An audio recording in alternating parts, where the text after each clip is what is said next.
will say, I was this in the past life. I was, an indigenous person in my past life. So therefore, I'm not stealing. I'm honoring that past life. And I'm just like, but if you are to honor your past life, then what you should be doing is using your privilege to fight for their rights.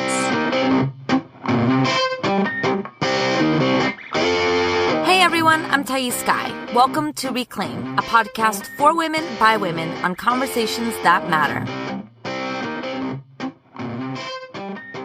Hello everybody. Thais Sky here. Welcome to Reclaim, the podcast. It's such an honor and privilege to have you here on this, I'm hoping, is a fine day for you. I'm hoping you're having a pretty decent day. And if you're not, my heart is so with you. I have with me today Leesa Renee Hall. And I have some really exciting news. So I'm bringing Leesa on to talk about belonging and whiteness and ancestry. It's in perfect alignment with what I feel like is happening in our communities right now as we crave deeper connection and intimacy with ourselves and the truths that are making themselves available to us right now. So I'm really excited to announce that the doors are officially open, as in today. Today is the day. Today, Tuesday, August 7th, is the day that my 4-month group program, Worthy Women Rise, doors are officially open. Worthy Women Rise is, I like to think of it as a quest, an exploration for sensitive, smart, soulful women who want to begin the shadow work of exploring their worthiness wound and the ways they keep themselves stuck so they can take up greater space in the world. I often share that it was the light that saved me from drowning, but it was the dark that taught me how to swim. And I think that's a perfect metaphor for what I'm offering in Worthy Women Rise, which are the tools and methods for looking within in such a way that is both affirming and healing, so you can learn how to navigate the sometimes treacherous waters of our internal world with just a tiny bit of grace. This, honestly, I believe, is the path to radical transformation, not only on the personal level, but also on the collective one, because in a world where right now the shadows of our society are coming to light in a forceful way, we're really being invited to face it bravely, to stand tall in the face of injustice and to do the right thing. And that requires an internal emotional resilience that really, it comes when we're willing to face the fire.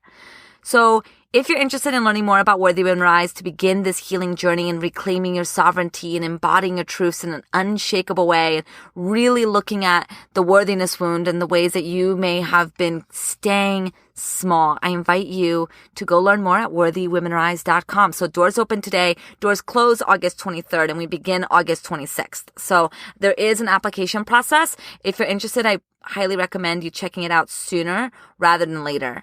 And so I love this conversation with Leesa because it aligns pretty perfectly with the intention for Worthy Women Rise. So Worthy Women Rise is a quest of navigating our innate belonging and finding ways to affirm our presence in the world so that we can take up greater space, so that we can express our truths, right?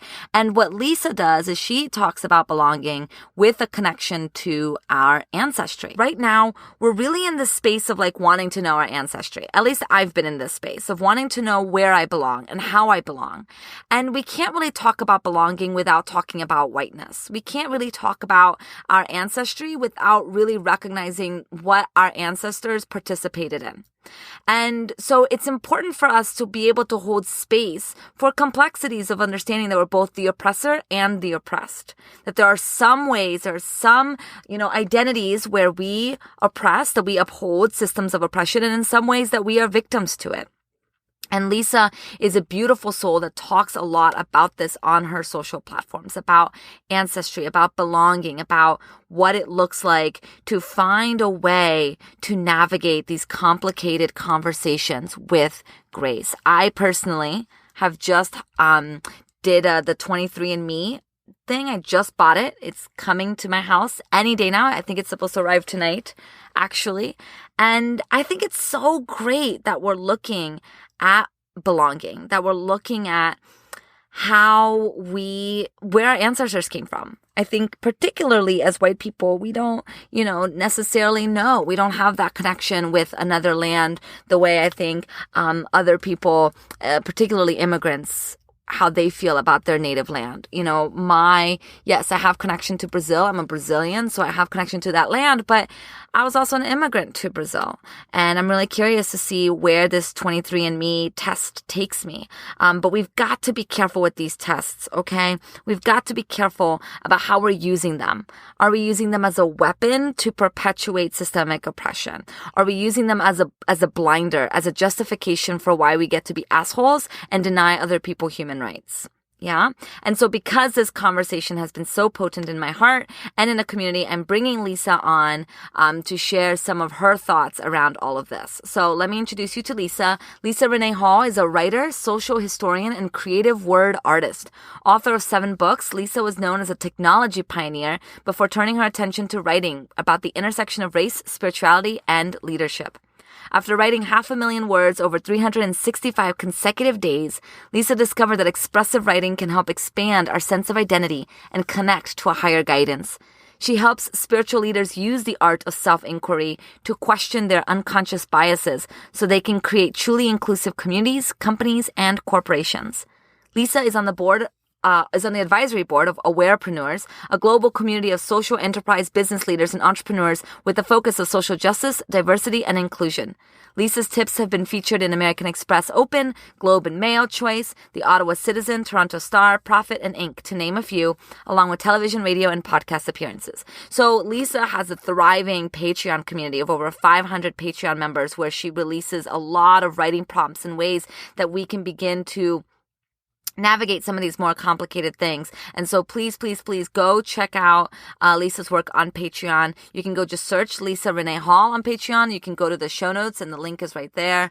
I highly recommend her work and her insights and the ways that she can hold space for these, like I keep saying, complex things, because they are complicated.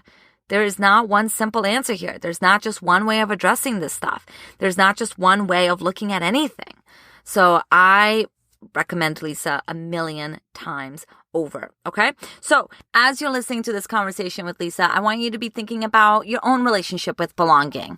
What does it look like and feel like for you to belong? What was your ancestry? Do you have any relationship with where you were from? And what type of relationship would you like to have? Where do you feel like you may be using your ancestry as a weapon of privilege? And what are you willing to do about it?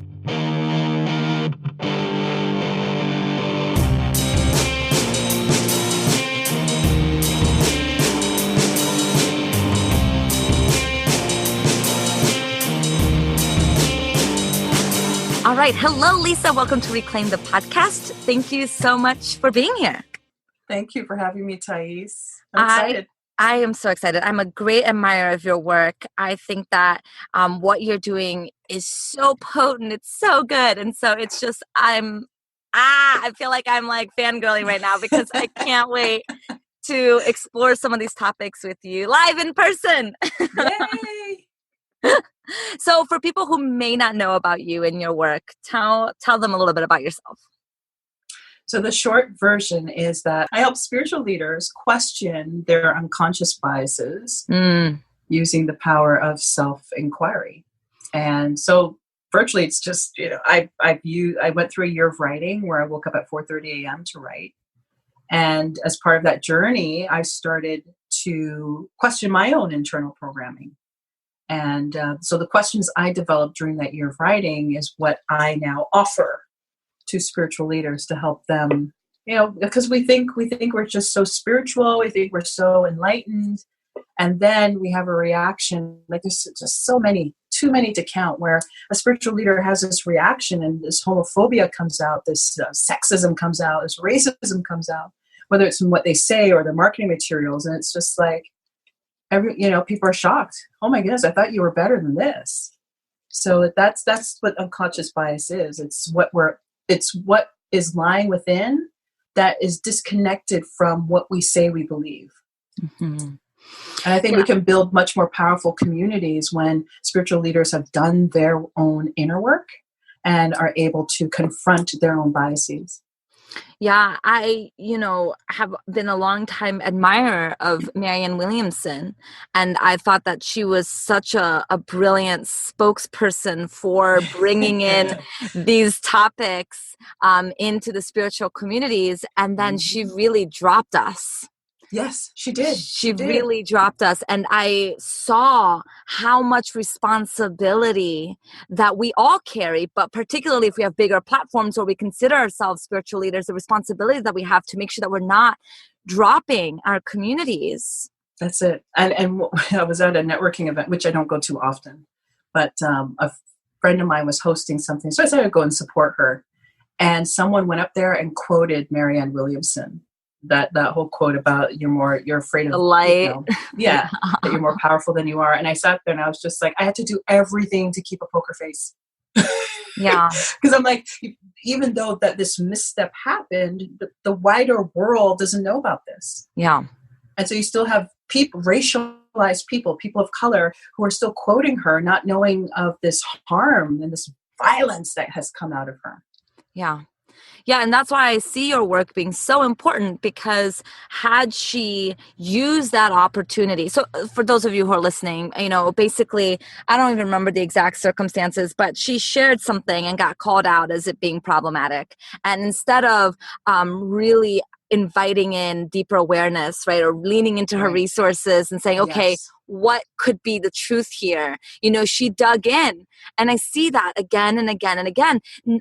Talking about unconscious biases on all levels. I mean, I'm right now in school for psychology, and we're learning so much about how once we see the world in a certain way, anything that questions that, we dig in. Yes, we do. And then we see these stories, Leesa, of people, who have these brilliant insights that are way before their time. Right? Yeah. So people who believed that the world was not flat, and they were jailed because they believed that the world was not flat. So they were way before their time. And so we see people like that and we think, well, they dug in and they were right. So maybe I'm right. And I just need to dig in further. Yeah. And what you said there, Thais, is so key, is that a spiritual leader who is healed would say to themselves, okay, I'm noticing something. So someone has called me out. I'm speaking at an event. Urban Priestess was the event. But it's all a sea of white faces. And I'm being called out as I'm the most famous face on this platform. I'm called out to an inquiry is, why are you speaking at something like this? Mm-hmm. And a healed spiritual leader would say, you know what, I'm going to take some time. I'm going to go away, like you suggested, and work on me. Ask myself the questions. Why am I being triggered? Why am I in this space? And then come back fully and be able to hold people tenderly. Mm-hmm. But instead, they're upholding and propping up white supremacy with this, but I am right, and my word is bond, and I have the power. How dare you question it? How dare you attack me? How dare you? Mm-hmm. Mm-hmm. And I think that becomes so challenging as we're building bigger and bigger platforms. We're getting more and more people who are listening to our stuff. I just have a hard time grappling with how we can have these platforms without letting it get to our heads. How do we it's so hard. Have more and more people come into our community and not make that mean that somehow we are superior, that somehow we have the superior insight, that somehow we have more power than these people. And so we know better than the people that are in our communities, that are seeing us as an example. And I'm curious how you navigate that, or how you teach other people to navigate that. Yeah, it's so hard. It's so hard. Yeah, I hear that. Not to believe in your own divinity. Yes. And there's so much language that we use as spiritual leaders that can prop up our egos. So you're God, you're a God, you're a mini God, you have God within you. And so your goddesses. The goddesses. And suddenly it's like my ego starts blowing up. So one of the ways that I'm able to not fall into that trap of, my own worshiping myself is the sacred practice of writing that I do every day. And I write not to publish. I write not so that people can see my words, but I write so that I can connect with God. And so it's in that process of writing. I get up at 4:30 a.m. It's up in the summers. It's 5:30 a.m. But I get up that early because I become I know we have trouble with this word, but I'm going to use it here, that I get up and I submit to the two voices that are coming through to me at that time in the morning when I write. And that's my soul and that's God. And I'm merely a recorder of these two, what's deep in my heart and what's, out there above me. And so I listen intently and I simply record each word. And that's why when I have that sacred practice every morning, those are words I don't share. When I tell people I wrote 500,000 words over 365 consecutive days, they're like, well, what did you write? Are you going to publish a book? What are you going to do? It's like, nope, that's private words between me, the divine, and my soul. And so that's one of the ways that I'm able to stay, it sounds cliche, but stay grounded. And because I'm reminded that the words don't even come from me. It comes from a higher source. And because of that higher source, I have to honor those words where they come from. And that's one way I stay, I don't get into that place of worshiping myself. Yeah. That's really powerful. I feel that in order for us to really be willing to look at our unconscious biases and the ways that we're participating in groupthink and the ways that we are perpetuating belief systems that are really harmful, right? And the ways that I see dogmatic beliefs across the spectrum. I see people buying into belief systems, everywhere, whether it's righteous, whether it's not necessarily correct. I'm seeing that as often as we can to ground ourselves and remember that we're not everything. Yes, we're not everything. And also being reminded that we are both the hero and the villain in our stories. Yeah. That I'm not this. So in marketing circles, from where I come from, internet marketing, you're supposed to write your bio so that it elevates you and your process and your signature process, that you were in the pit and now you came up with it all by yourself. Rags to riches, self-made. Self-made, right? Here I am with the secret. And so it gives us, and then we go on the stage and then we take it's called the dip bio. We take our dip bio and then it becomes our signature speech. And it's the same thing.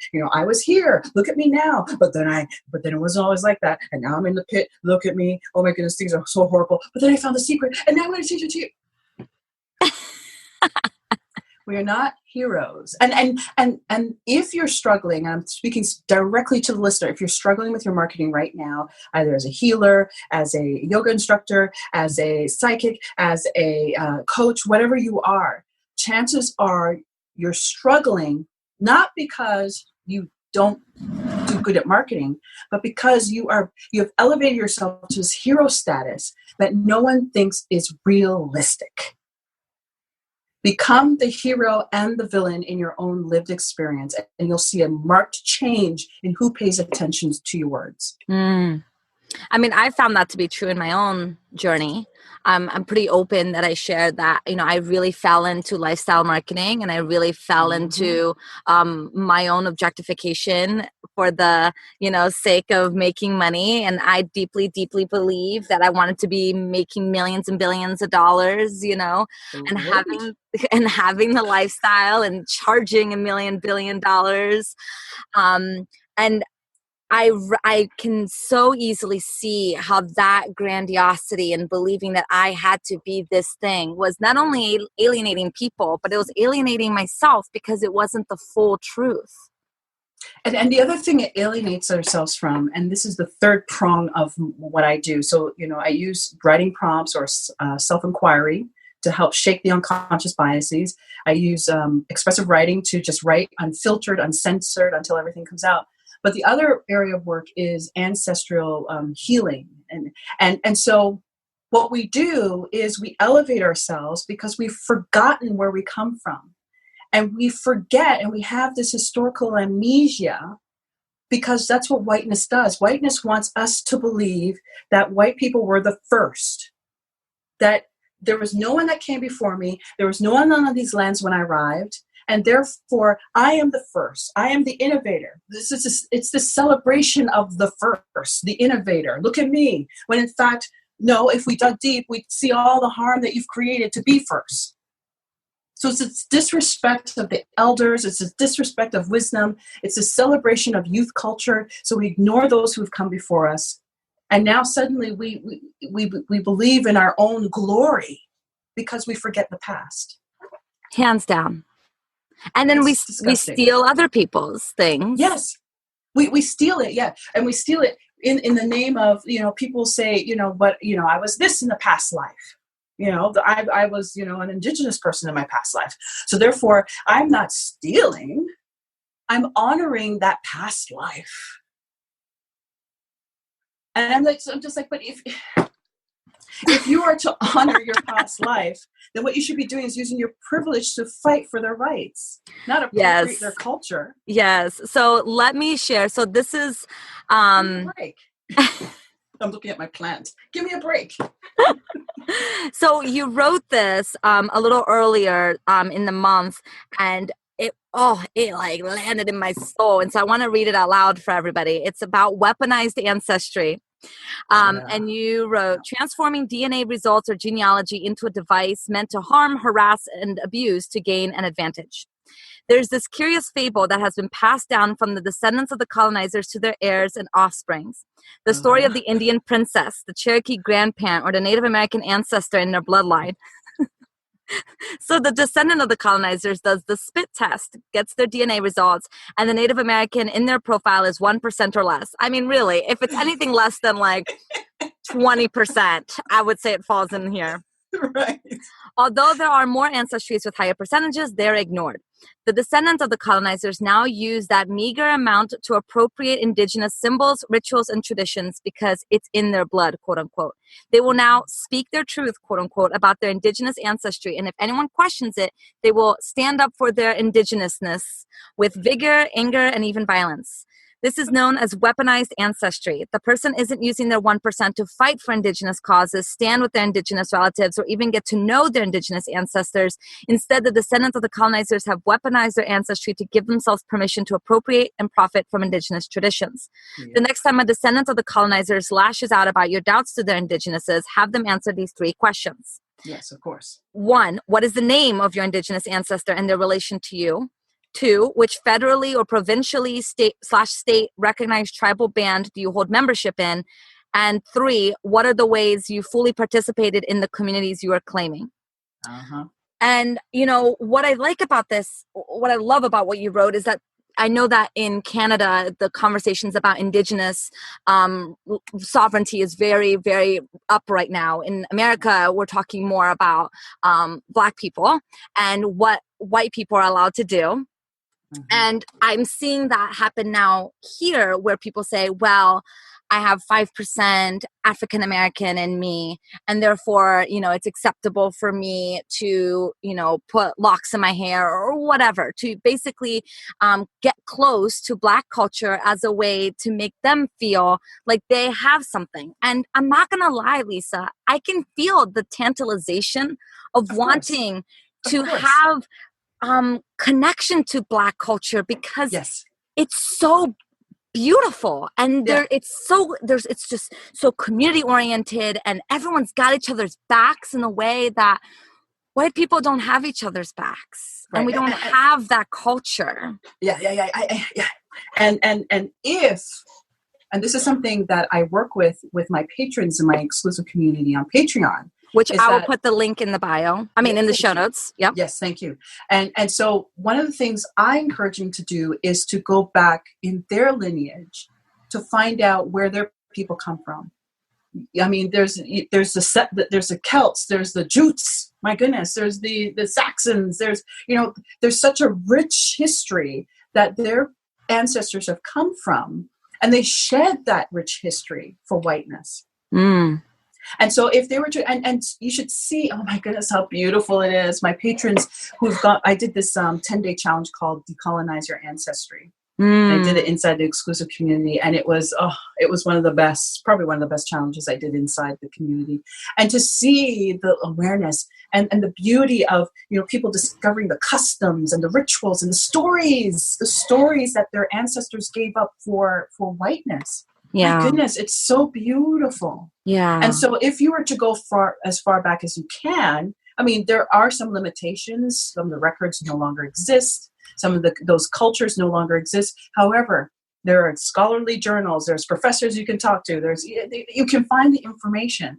And I would love a white person to teach me about their Celtic past. Teach me about your Jute ancestors. Yes. Like, that's what you should be doing, claiming that. Yeah. Find out why your ancestors did what they did. What were the decisions that they made to migrate to the new, quote unquote, new world? And then go further back to find out, what did they give up? Because when we give up something of our culture, that's where we lose our sense of belonging. And then instead of going back into, because whiteness robs us of our past and our history, then it's almost like you've cut off a piece of your body, because it no longer exists. You don't talk about the fingers anymore because now the arm is missing. So no longer, those stories and that history is not being passed on. What is this emptiness, and a history of violence and theft, and who wants to align with that? So yes, I'm going to look for cultures that are more alive and more, cultures where they are more attached to their past. Yes. And elements like African Americans, a lot of what they have today has been brought from the African ancestors that they come from. And they've maintained it, and they've given it a new flavor, but it's still maintained. The connection is still there. And so I can see why it's attractive, but so too is your past based in Europe. I mean, I have 5% Finnish ancestry.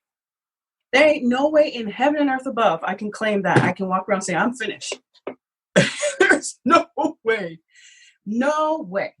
So I teach some of this in my Worthy Women Rise program, because when we're talking about belonging and finding ways to belong, we have to be talking about a couple of things. We have to be talking about the land, about the earth. We cannot feel like we fully belong in this home if we don't acknowledge the earth and the lands that this piece of ground that we live in was stolen from. Right?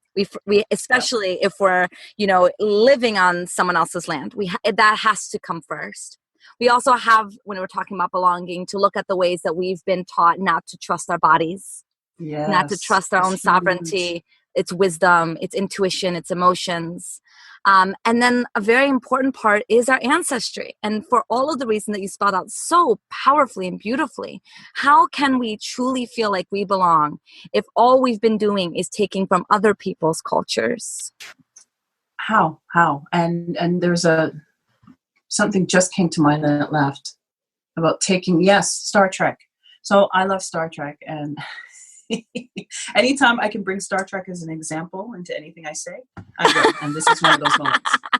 So there's a species it was Star Trek Voyager, and Captain Janeway was the captain. She's the same woman that played the Russian inmate on Orange is the New Black. So people see her on Voyager. They're like, oh my gosh, I didn't know shows. Anyways, I digress. So there was a species where all they did was they took pieces of people's technology to merge into their own.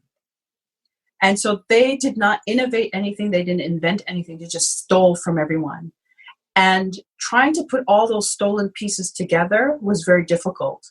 They kept having breakdowns in their starship. So they stole the engineering person from Voyager, who's B'Elanna Torres, at half Klingon, half human. But anyways, I think I'm getting a little too deep here. But so I am so digging this. You can go as deep as you want. So she's trying to fix all these broken components, and nothing is working. Nothing is working. One, because the species they hadn't progressed far enough to be able to handle all this technology. But two, when you're bringing all these broken pieces together, you're not going to get something that's whole. You're going to get a starship that is also broken as well. And that's what theft of culture, appropriation does. You bring all these broken pieces together thinking that I'm going to invent something brand new. And instead, because the vessel is broken, because you are broken, it doesn't solve your ultimate problem, which is to find a sense of belonging. Yes. Yeah. You know, I've been on my own journey of belonging. This has been my year of finding my belonging. As I shared with all of you who are listening in a few other episodes, you know, I'm a Brazilian immigrant. So I come to this country out of not my consent. But my mom made the executive decision. And in my assimilation, I lost a lot of what it means for me to be Brazilian and what it means for me to speak my language. And the American culture doesn't really do well with foreigners and immigrants. And so it really asks us to strip away what we come here with and really assimilate. And so I've been doing a lot of work of reclaiming what it means to be Brazilian. And I know that that's only the first step, because no one from Brazil, again, unless you're indigenous, is from Brazil. You're also, just like the United States, were colonized. And so there's a whole next step that I'm going to get to maybe next year. And what I found, Leesa, was that the more that we know where we come from, the more we feel this sense of like we can respect the sovereignty of other people, because Yes. we're not feeling deprived Right. of our own meaning. Yes. I when I was 13 years old, I learned French for the first time. And I remember that moment. It was like, so the grade 8s were all taken into another room. And then one of the other teachers walked in and she was just going blah, blah, blah, blah, blah, blah, blah. And everyone's looking at each other. It's like, what did she say? She's like, Français, s'il vous plaît. And so at the time, I didn't know this was French. But then as we continued, I realized it was French. Now, 13 years old, what that small teaching me le chat, le chien, le stylo, and all, that was the small seed that was implanted within me that sent me on a decades-long journey to study the French language and perfect it. It wasn't until I got into my 20s that I kind of made the connection between my mother's maiden last name, which is French. She was born in Jamaica. And I started asking questions, well, how did that happen? How did my mom get a French last name on an English-speaking Caribbean island? And then that started my journey into discovering my lineage, which comes directly from a Frenchman. And so learning this, as you say, it helps to complete a picture for me. Where do I come from? So when France was in the World Cup and it was the finals, I put out there on Instagram, I said, well, one of my ancestral lands is competing in the World Cup. And then I told the story about my fourth great-grandfather and then begat my third great-grandfather and so on. So there's a sense of completion. You know, now I know why the French arrived on the island of Jamaica. It's not a great story, but that's a part of who I am. It's a story I can now tell. So when someone says that I don't have any claim to critiquing whiteness, I can tell them, yeah, my fourth great-grandfather, Jean-Pierre, and I won't say his last name because it's my mother's maiden name, but Jean-Pierre came from Les Pyrénées in France, and he was a white man. And then on my father's side of the family, John Barnes owned a plantation in the parish of St. Elizabeth on the island of Jamaica. Shut them up. Shut them up. I can critique whiteness because it's within me. Yeah. Just like I can critique blackness because you can see it. So just because you can't see my European features doesn't mean I dismiss these ancestors. Just because they were part of the oppressors doesn't mean I ignore them either. I think that's a danger that we do, is that we don't want to face our ancestors because we're so afraid of their sins. We're so afraid of their mistakes. When in fact, it's confronting those mistakes that, one, we begin to understand what are the generational patterns to avoid. But two, it helps to bring out our humanity. Knowing that these were human beings that made these decisions. And those decisions is who I am today. It's because of those decisions that 7 generations later, 6 generations later, I exist. But knowing that that's part of my lineage, being part of the oppressed and the oppressors, means that I can see my humanity more fully. And then when I can see my humanity, there's nothing anyone can tell me about my blackness, because I know I'm more nuanced and more layered than that. You may see black, but there's way more going on. And if I can appreciate my own layers, then when you present your layers to me, I will honor them. Yeah. All of it. Yeah. That's what I feel like I've been really navigating. As you know, you're begin to awaken to your whiteness, to your white privilege, and you begin to see your sins and the sins of your ancestry. Like you really, really see it, right? It's a lot. It's very overwhelming. And there's a easy way that we can dehumanize ourselves. You know, we call ourselves trash. We're bad people. We're wrong. Like we fucked up and we're bad and we don't deserve, you know, to be treated in any way, shape or form of respect because we're white and we're bad, right? It's kind of, it's easy to go there. Yes. And it's interesting to, I think, talking to people who are in that space, I think it's easy for us to get there because it's easy to not have to hold the complexity. Right? So true. That so we true. we're more than just this. We're more than just the bad guy. Because then if we take it all on, then we don't have to take responsibility for any of it. Great point. It reminds me of this quote that I wrote in one of my books. And it was talking about pride. And this is it's a pastor, but I love the quote so much. He said that staying silent is an act of pride. And this is what he says. Most people think that pride is arrogance, but that's only one manifestation of pride. Shyness is an extreme manifestation of pride. Pride at its core is simply self-centeredness or selfishness. Pride is not only thinking that we're better than others, but pride can be thinking that we are worse than others. It doesn't matter if self is always exalting itself or debasing itself. It's all centered in self-centeredness. And I thought to myself, whoa, because pride, I've always thought that pride is all about, you know, elevating myself. I am so great. Look at me. Look at me. But it's also, like you were mentioning, it's also debasing yourself. Oh, I'm trash. I'm evil. I'm awful. And I see people come into my exclusive community on Patreon where I have an introduction and everyone needs to, you know, they get to introduce themselves. And, you know, some people will come in and they'll say, you know, this is how I engage my game. And then other people will come in, I'm so dirty. Oh, I'm so nasty. I'm so shameful of what my ancestors. I mean, that's my interpretation of the words. Yeah. But that in itself, as you said, is another element of simply not taking responsibility. It's also performative. You know, I have Leesa's eyes. Yeah. Full stop. Yes. Say that again. Yes. The whole idea around debasing oneself, you know, you've discovered, oh my God, I'm awake.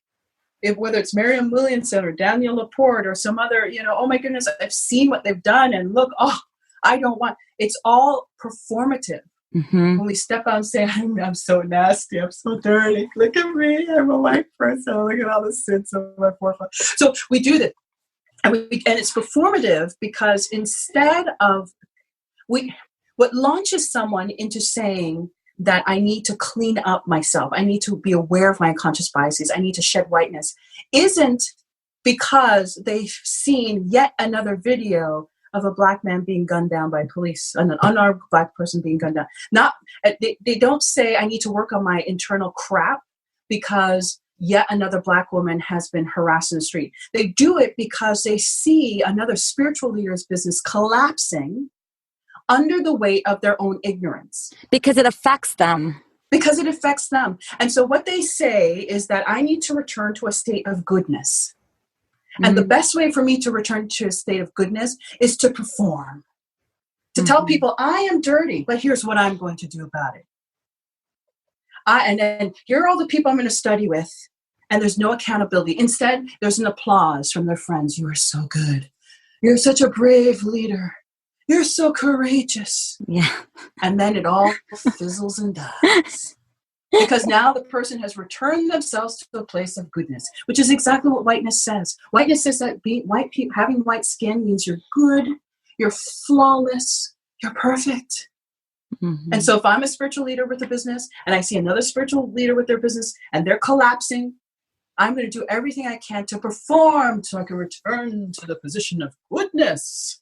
It's very insidious, Leesa. And so insidious. I've been doing this work only for about 2 years, but it pops up for me everywhere. I'm going to name it right now. It pops up for me everywhere because Yes. it feels like even something like, wanting to participate and watch the videos, like, oh, I want Leesa to see that I'm watching her Instagram live video, not just because the information may or may not be helpful, but because I want to be seen by all these people as me doing the work. And I think the reason why this gets exacerbated is because everything about social media is already about visibility, being seen with the right communities, et cetera, et cetera. And so there is a lot of emphasis I'm seeing from a lot of people in the social justice community where if they don't see you posting, if they don't see you speaking about this, if they don't see you doing the work, quote unquote, if they don't see it, it's not happening. Right. So it does get a little perpetuated because then white people feel like, oh, well, then I have to be commenting. I have to be doing it or else people won't believe me that I'm doing the work. Yeah. And so that's with those who gather in my community, most of them are highly sensitive introverts who also consider themselves empaths. And the idea of this consistent performance on the stage of social media is exhausting. And then also trying to go out into the streets on Sunday for the Women's March, whatever it is, that itself is just drains them as an introvert. The hot sun, the loud sounds, the marching in the streets. I mean, if I were to do that, I'd have to go home for like 3 days and just stay in my darkened room and recoup after being around that many people.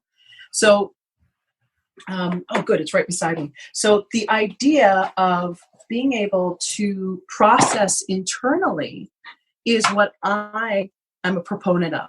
Yeah. It's what's known as quiet activism or, I'm like freaking out over here because one, I didn't know this about you. Yes. And two, I'm so glad that somebody is talking about this. We need to, and my belief is that we need to find our own way to do activism. Otherwise, that is also part of performance. I used to be that way. So I've been saying, if you as white spiritual leaders aren't talking about this, you're part of the problem. That used to be me. And I'm holding my duality. I still see how in many ways that's the case, particularly people that have large platforms and that they have a responsibility. So that still feels true to me.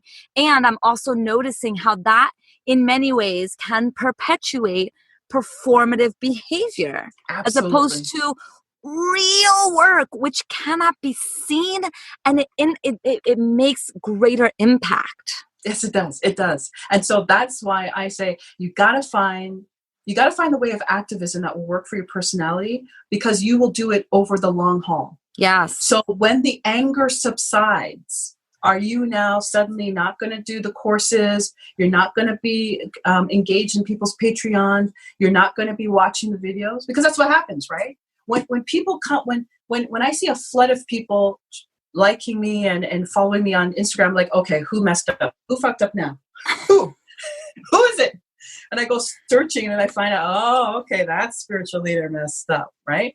But then the first thing I do is I direct those new followers to either a post or a video where I say, listen, if you're here because you're angry, leave now. Because when the anger subsides, so does your enthusiasm for working on your unconscious biases. Just like with the Women's March, it comes along once a year. Sunday, everyone's out there with their placard signs. They're marching, pussy hats in hand, But then if a trans woman speaks, we don't represent you. If a black woman says, well, what about racism? Not now. Mm-hmm. We got to find a way of activism that will sustain for a long haul. And that's why I love the power of expressive writing. So in this book called The Sovereignty of Quiet by Kevin Quashie, I love this book. I love it. So he talks about this. First of all, he talks about Blackness, that seeing Blackness as expressive and vibrant and public, and that the only reason why Blackness exists is to talk about racism, is in itself racism. Because Blackness can also be other things. And it should, if Blackness is being quiet and being, soft. That doesn't mean that they're going against the cause. That means that's just the way that version of Blackness is. But he also states that when that quiet doesn't mean motionlessness or without sound. That quiet is instead a metaphor for the full range of one's inner life. One's inner life. And so he calls to us, and this is why I like the word submission and surrender. In this case, he calls for us to surrender to the wildness in our inner life. Wow. Because that's where all the answers are. Yeah. And so I don't need to be on social media liking people. Like sometimes people will be like, well, you didn't like my thing that I posted. And I'm just like, well, why are you looking for my approval? You shouldn't look for my approval. Who am I? Who am I? Yeah. But a voice in the wind, Yeah. So you need to find your self-worth by going within and asking yourself, there's chaos in there. There's chaos. I'm hurting in my stomach. I'm hurting in my heart. I'm feeling heaviness in my chest. And so if we're able to go in and seek that inner wildness, that wilderness, confront the chaos, then the opposite of chaos isn't order. The opposite of chaos is light. Yes. And it's when we confront the chaos, now the light is shining on where it is we need to find the answers.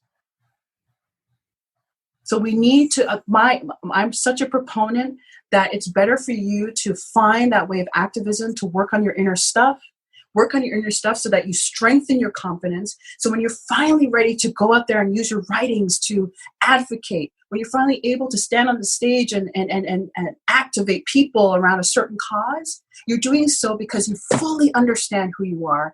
You fully understand your values and beliefs. And you step into that courageously. Because this stuff isn't gentle. Like, this isn't gentle stuff. It's not nice. It's not comfortable. So what are you going to do when the anger subsides? What are you going to do when you no longer feel like it? What are you going to do when a family member turns against you? They make some homophobic statement at the Thanksgiving dinner. And then you're like, you confront them. And now you've put your membership in your family on the line. What are you going to do then? Yeah. Well, and I'm just recognizing how we will never do enough and be enough for the world. And if we don't look at strengthening that space within us while doing this work, it's always going to come from from a place of wanting to perform and be validated. Yes, absolutely. Absolutely. And we need strong people right now.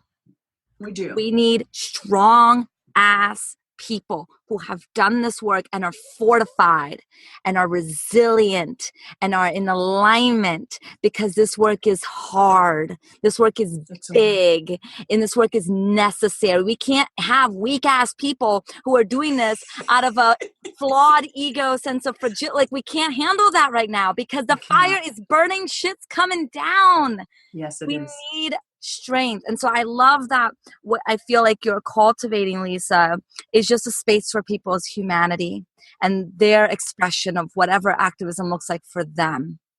Because that will be the strongest activism. Just like what you said, that's what's going to last, because it's not based on someone else's definition of what is or what is not activism or what it's supposed to look like. Absolutely. And some of our greatest revolutionaries, if you look, they chose what would work for them.